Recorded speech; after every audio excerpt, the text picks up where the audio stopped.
Hi everyone, and welcome to my channel, and welcome to the year 2024. This is the first video of the new year, so Happy New Year. Anyway, I did a video last year and it was more reflective about taking stock of yourself and goals and all that kind of stuff. So I wanted to do something similar yet different this year. It's not about New Year's resolutions, but it's about you, just you. I think you're going to like this one, but you won't know unless you stick around. So first, I'm going to get you to hit that subscribe button, and let's go. I played it innocent, a feel of discontent. I'm finally facing it all, fearless. All right, so you are in my living room. The tree's on the other side, but this is the fireplace, and it's getting cozy in here and a little bit warm. So it is what it is. We're going to go with it. So every year, everybody makes resolutions, right? And you guys know I don't believe in resolutions because we all make them. We all make them unattainable.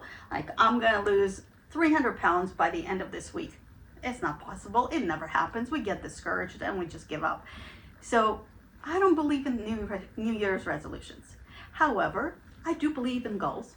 And I do believe that there's nothing wrong with setting a project or a goal for yourself. And it doesn't have to be today, it doesn't have to be tomorrow, but how about this? It's the first day of the calendar year, really. I mean, when's a better day to kind of take stock of your life and say, I'm going to change something? So, I mean, you can do it today, you can do it tomorrow, but I hope you do it today. What I want to talk to you about is time. If you're on this channel, then chances are your loved one is doing time. You're doing time. You have done time. Somebody you know has done time, maybe doing it again. Time. It is an interesting concept. I took some quotes about time. So here we go. Time is free, but it's priceless. You can't own it, but you can use it. You can't keep it, but you can spend it. Once it's lost, you can't get it back. Those are interesting quotes. You can own it, you can use it, and you can spend it, but you can't keep it. You can't get more of it. So the conclusion of that is time is a really unique commodity.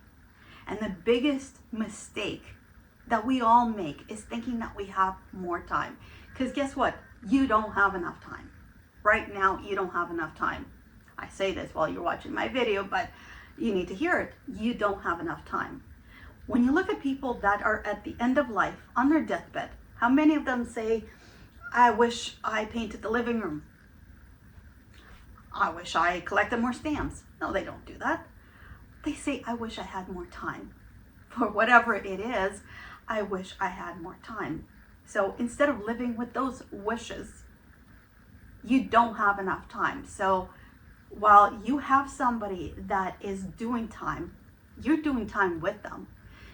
So the topic of today really is, I want to talk to you about doing that time productively so that you're not left with those wishes, what ifs, and regrets. So that's the thing. You can't have more time. You can't buy it. That's it. The time you got is the time you got. Whether you're 20, 30, 40, 50 years old, this is what you've lived already, and you only have so much of it. So much of it left. So are you making the most out of it? Chances are, if you poll people, 99.999%, no, you're not making the most of it. Most of us are not. I'm not an exception. This is more for me too than it is for everybody else. We're not making the most of our time. So what I think of is a phone call from prison. You know what happens. You're going to be on that call and a 1-minute lady comes up. The annoying 1-minute lady we all hate. And how much of that conversation can get fit into 1 minute? I remember with my guy, we had very long conversations legally. I mean, he used to work in a call center, so he had access to the phone. At that time, I think we did 3-hour, 4-hour, 6-hour conversation. And then the 1 minute lady comes up, and suddenly in that 1 minute, I think we got more in that 1 minute than we did in the entire 3 hours. Somehow we got everything to that 1 minute. And I look back and think, seriously, how do we do that? But it is what it is. We cram everything to that 1 minute. And when you have an argument, a debate, whatever that may be, 1 minute lady comes up, and I know for us, we want to make sure we leave it on the good note. So, you know what? It doesn't matter. You were wrong. I was wrong. Whatever. I love you. Good night. You want to cram everything. You want to put that forgiveness in there. You want to say, I love you in there. You want to put everything. You want to resolve everything, because you don't know when they're going to call back. You don't know if there's going to be a lockdown.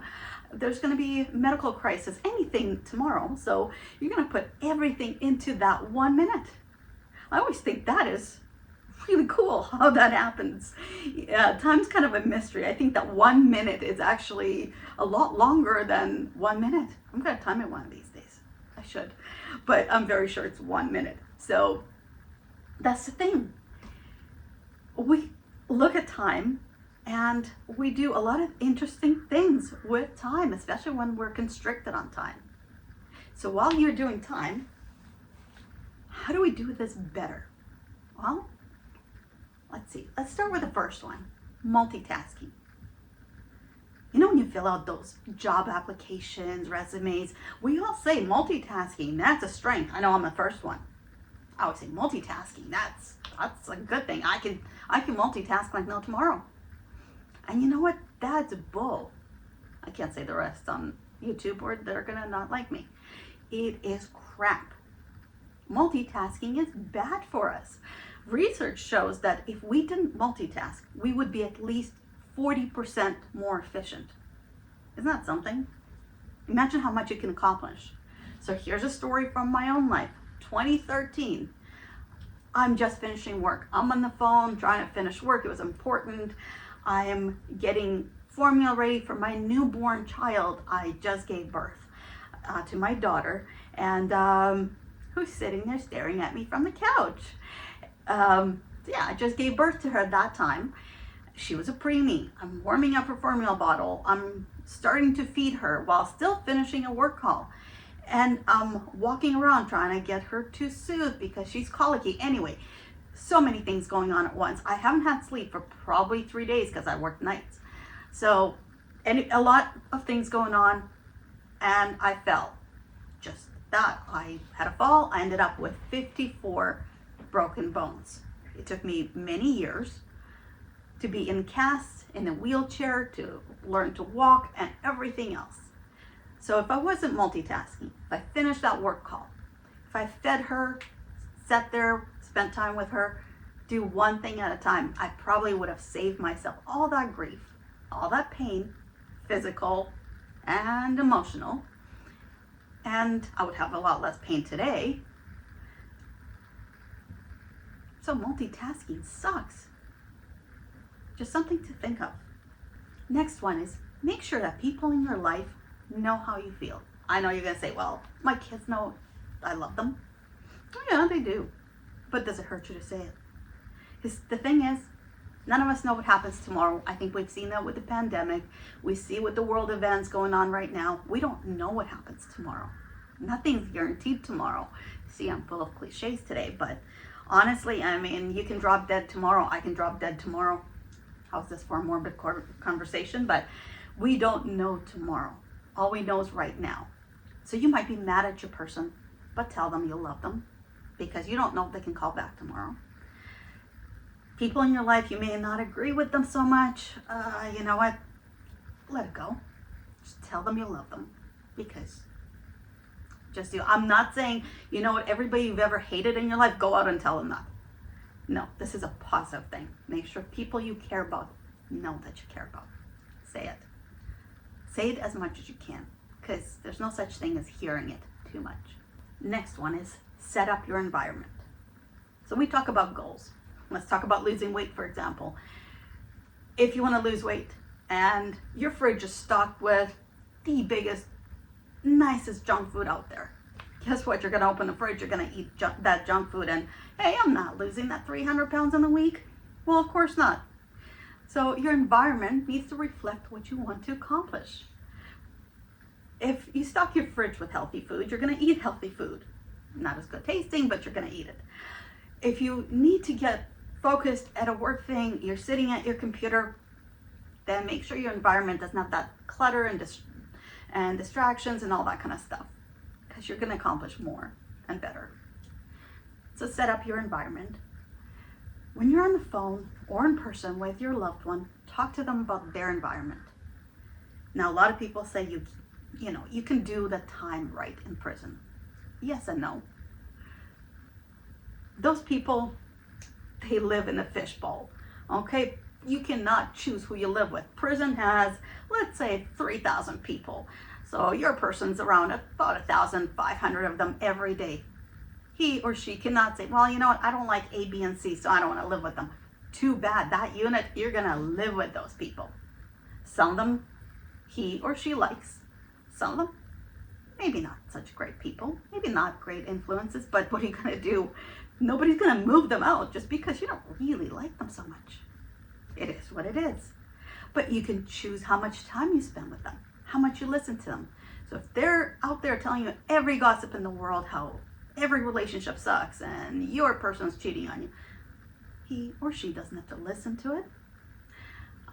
If they are saying, you know what, I'm not going to do programs, I don't need them, I'm just going to do my own thing, talk to yours. Tell him or her how important those programs are, how important it is to better yourself in there. So surround yourself with the right people, listen to the right people, and try to not listen to the wrong ones. You can't escape from them legally. You cannot escape from them, but you can choose what you hear. Let's talk about the word if. We always say, if only this, if I did this, if that. Well, if, that's 2 letters in the middle of the word life. I know, I thought that was pretty cool. It's the middle 2 letters of the word life. So don't focus on what ifs. You can, but isn't it a waste of time to sit there and think of what if? Just think of a car. Sit in the front seat of the car, and the windshield is much bigger than the rear view mirror. I thought that was a cool concept, because what's behind you is never as important as what's in front of you. So sometimes it's okay to just put it in the past, throw it out that way, and focus on the future, because whatever it is, it might not matter so much unless you let it. So leave the past in the past and look at the big windshield in front of you. Look at the future, focus on that. Don't look back there. Let what ifs go. And since we talked about goals a little bit, well, set up your goals, but do a timeline, because goals are just kind of random unless you put a time on it. So saying, oh, someday I'm gonna paint that living room. Well, I don't know if you guys have a calendar. My calendar has Monday, Tuesday, Wednesday, Thursday, Friday, Saturday, Sunday on it. The word someday is not a day on my calendar. If it is on yours, send it to me, because I would like that calendar. But at this moment, the only calendars I know do not have some days on them. Someday doesn't exist. You want to paint your living room today? Paint it today. You want to write a book? Write a book today. Well, at least start on the book today. You do your goals today, because someday might not happen. Those timelines, they're important. And while you set your goals, have accountability. So whether it is your loved one, whether it's your friend, whether it's a relative, have somebody that's gonna hold your feet to the fire. For example, you're gonna do 2 pages of your book. That person's gonna call you. Did you do your 2 pages? No, I didn't. Well, why not? Somebody that's going to tell you like it is. Somebody's going to push you to make sure you do those 2 pages. You need that person. Somebody's going to keep accountability for you, with you, because we need those people in our lives. But while you're at it, allow some patience, forgiveness, and give yourself credit as well. You didn't do those 2 pages. Well, your child was sick, your work called, things happen. It's not about whether you just say, I didn't do it, so I give up. Giving up is easier. The true grit comes down to the person that can say, you know what, I couldn't do it today. But I get back up after falling and I keep going forward. That's the true goal setting. That's the true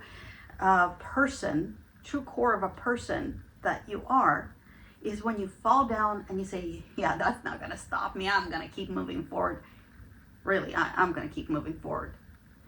So be that person. Set your goals, have your timelines, have your accountability person, and allow yourself forgiveness, but move past the fall and keep walking forward. And give yourself that pat on the back, because, well, nobody else is going to. We don't hear enough of that. Not enough people give us credit, so give yourself that credit. Because chances are we are our own worst critics a lot of the times. So give yourself that credit. Congratulations, you did the 2 pages. Next one I'm going to talk about is who you are. Having faith in yourself. Guess what? You know yourself better than you know anybody in this world. I know me. I trust me. I don't know about the rest of the world, but I know I trust me. So have faith. I have faith in me. Now, other people, they have to earn that trust. But I know I trust me. And if you're like me, did you ever grow up with that saying, give that person benefit of the doubt? Give everyone benefit of the doubt. Seriously? Are you insane? Are you really, really insane? I mean, your child is going to school. Behind them is a metaphorical white van where some guy is giving out candy. If your child climbs into that van, are you going to tell your kid, oh yeah, give that person benefit of the doubt. Go climb into that van. They might be a good person. Yeah, okay. We're all going to do that, right? Right this second. No, you're going to tell your kid to run as far as they can. You're going to be on that phone calling 911. I mean, that's normal logical response. Fight or flight. Well, you're going to be doing the flight thing. Hopefully your kids are going to be doing that flight thing and you're going to be calling 911. So why are we being taught to give strangers the benefit of the doubt? We don't know them. Now, that doesn't mean they're bad people. Don't get me wrong. I mean, I'm not saying everybody's guilty until proven innocent. No, they're not. They might be good people. They might be bad people. But you can't give them benefit of the doubt, in my opinion. In my opinion, you can't give them benefit of the doubt when we don't know them. So all we could do is collect information before we can make that decision of what kind of people they are and what role they play in our lives. So I'll give you an example from, let's say, my own life. And this is just a fictitious example, but let's say I go to yoga. I have a couple of friends I go to yoga with. They're my yoga friends. They're not people that know about my relationship. They're not people that know how often I clean my house. They don't know if I'm ever struggling with depression or anything like that. They don't know that. They're my yoga friends. We go to yoga. I know they're going to show up. I know they're going to pick me up on time. I know we're going to leave on time. We might even stop to have smoothies. So all they know is I go to yoga. All they know is I like smoothies. That's it. And that's okay. That's all I want them to be. Now maybe I see one person that I want to have more than my yoga friend. Maybe I see potential for us to be closer friends. Well, I'm going to get to know them. I'm going to assess that.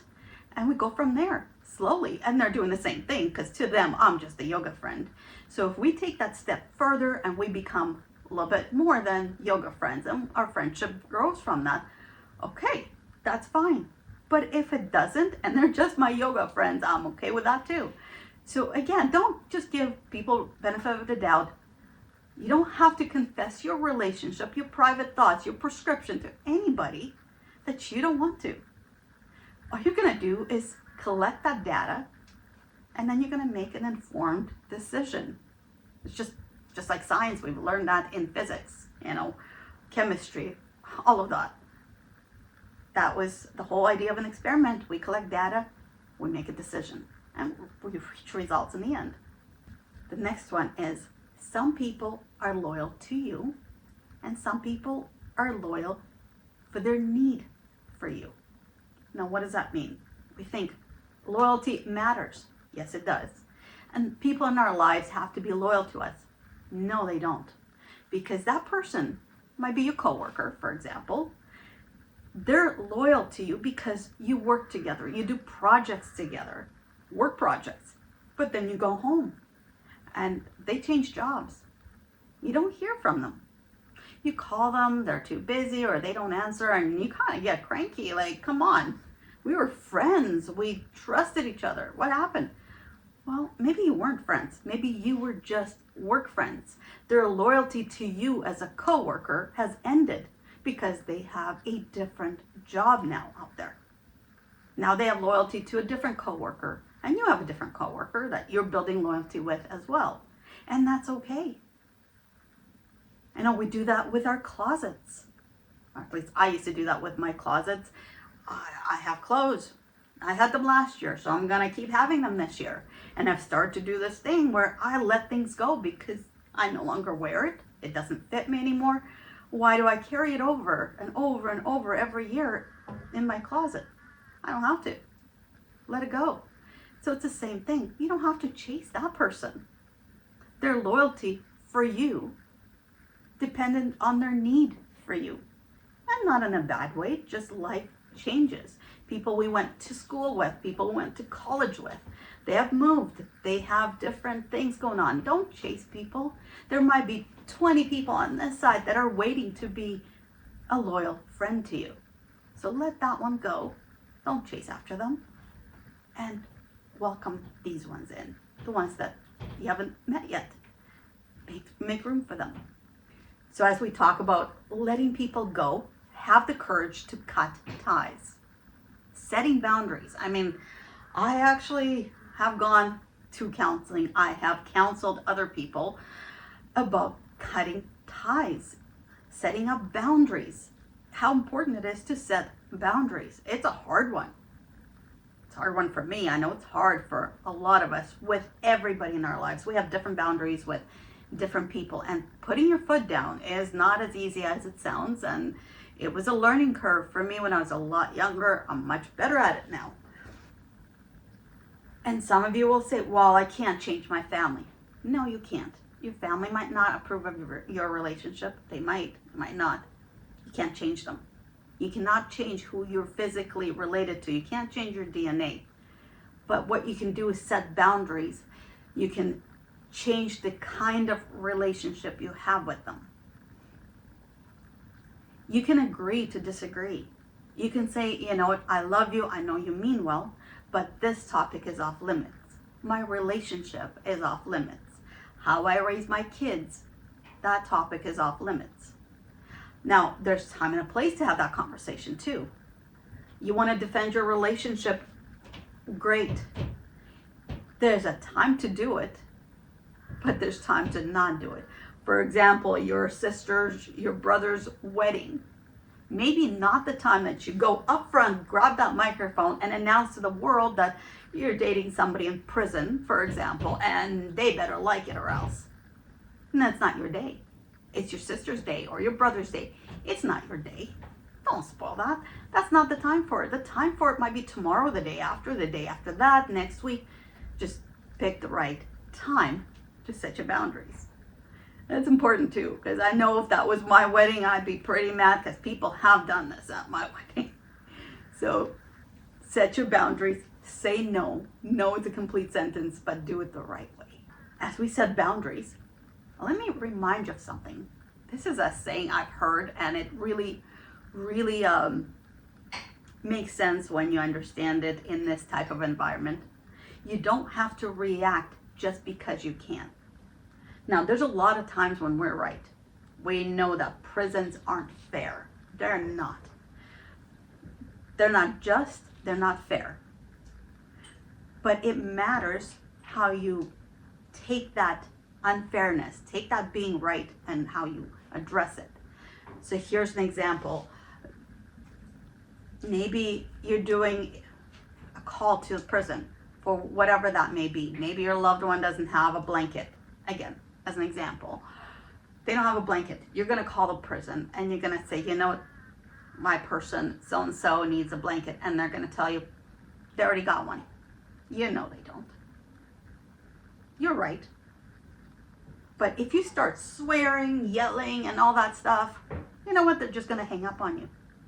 You keep doing that, they're going to keep hanging up on you. Now, you are right. But reacting to it in that way accomplishes nothing because, well, your power is pretty limited. And they're going to limit it even more. So instead, make sure that you stay calm. Stay in control because you are in control of you. So stay calm. Take down all the information, the name of the person you spoke to, the date, the time, the discussion that took place. Document everything and then go forward. Maybe call somebody else, maybe go higher up. That's the way you want to approach it because it's going to give you results. Yelling and swearing, you're going to get hung up on and nothing gets solved. You are right. But it doesn't matter in this case because nobody's going to be hearing you. Nobody's going to care that you're right. So you don't have to react just because you can. And on that note, it's okay to let something slide. Maybe your person's going to say, okay, can you do A, B, C, D, E for me? You can, but you might not have the time to. So I know with mine, I pick the things that are important.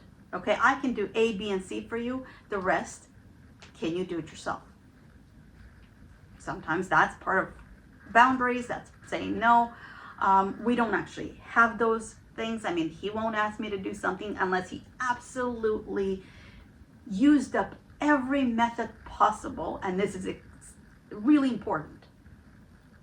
Like a medical thing. It's crucial. It's something he cannot go further from where he is on the inside.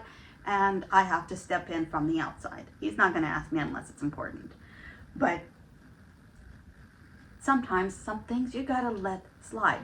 So here's a little bit of example. You guys, if you watch videos on my channel, you know that I went for a visit this summer, a few months ago, and I got punched.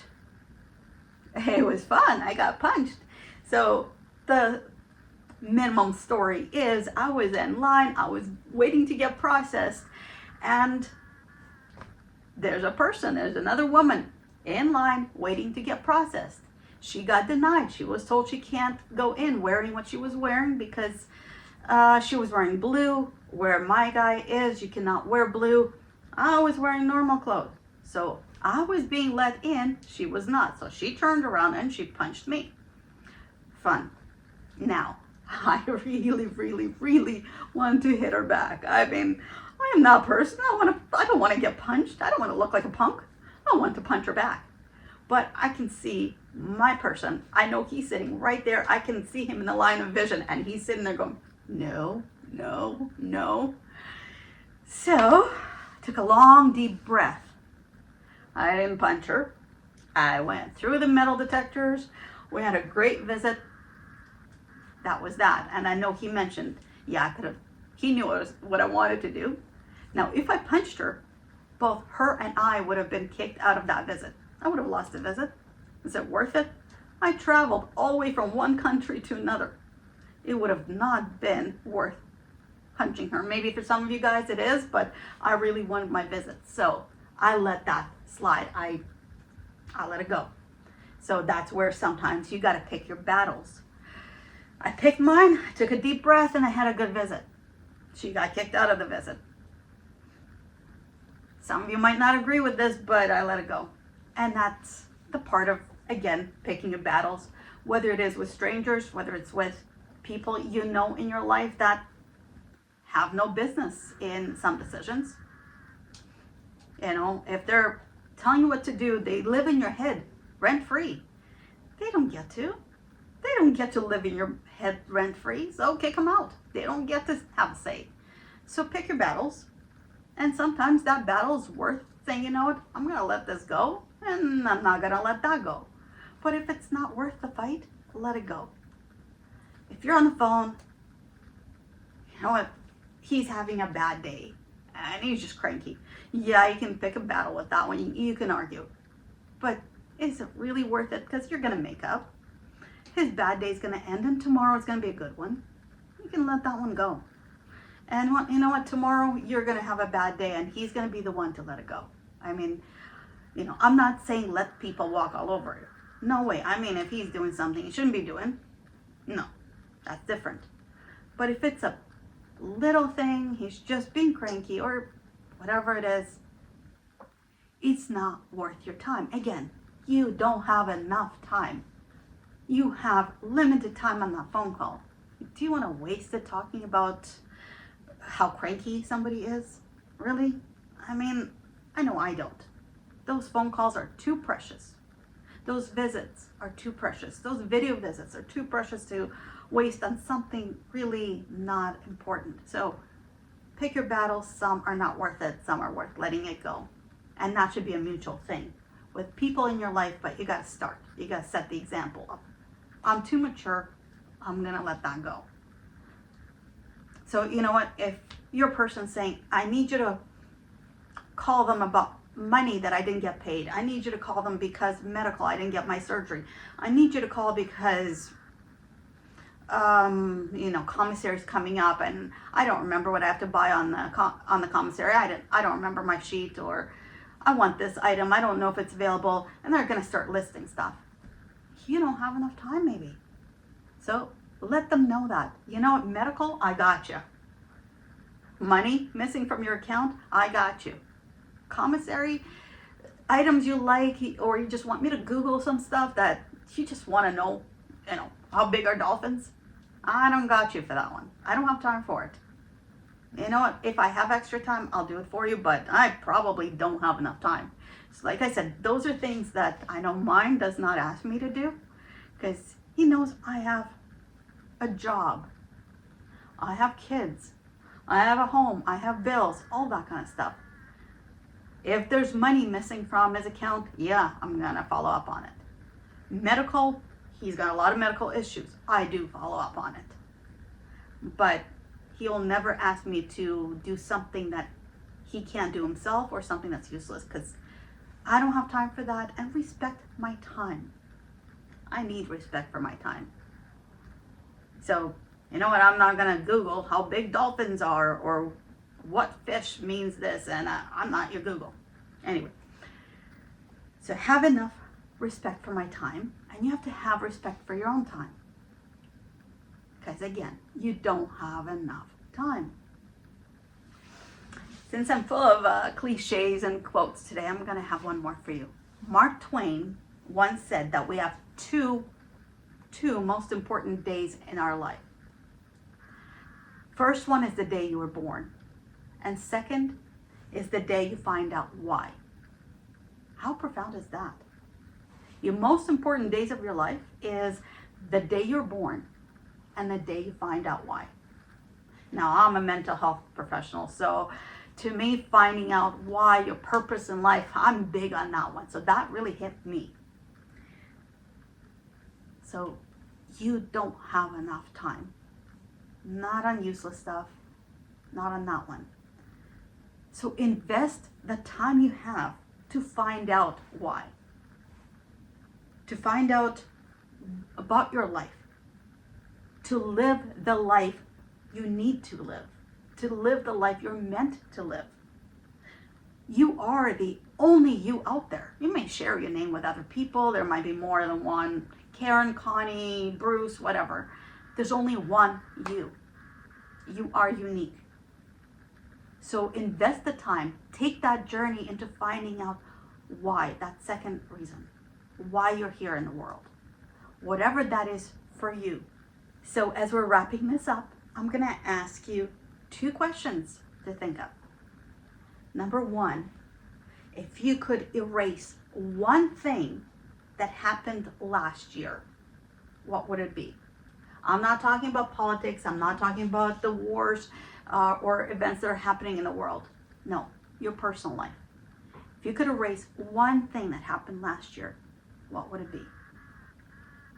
And the second question, if you could only have just one wish that came true, what would that be? So if only one thing that you wish for could come true, what would that be? So think about those two questions. The first one's going to tell you about your past. The second one is going to tell you a lot about your future. That's where we get into the ifs. And remember, if is the middle of a life. So saying if I only, whether it is now or on your deathbed, it's just not worth it. You don't have time to sit with what ifs. If I only. Well, guess what? That's a waste of time, and you don't want to run out of time. You don't want to sit there and say, if I only, or if only, or what if. You don't have enough time. So with that, again, I hope you guys had a good holiday. I hope you're entering this new year, 2024, with some goals. I hope there's good things happening for you. This life is hard. It is hard. Somebody in your life is doing time. You're doing time with them. Do it wisely, because again, none of us have enough time. And that's it for my video. I will see you on the next one. Thanks again for subscribing and sharing the channel. It means a lot to me. Have a good one.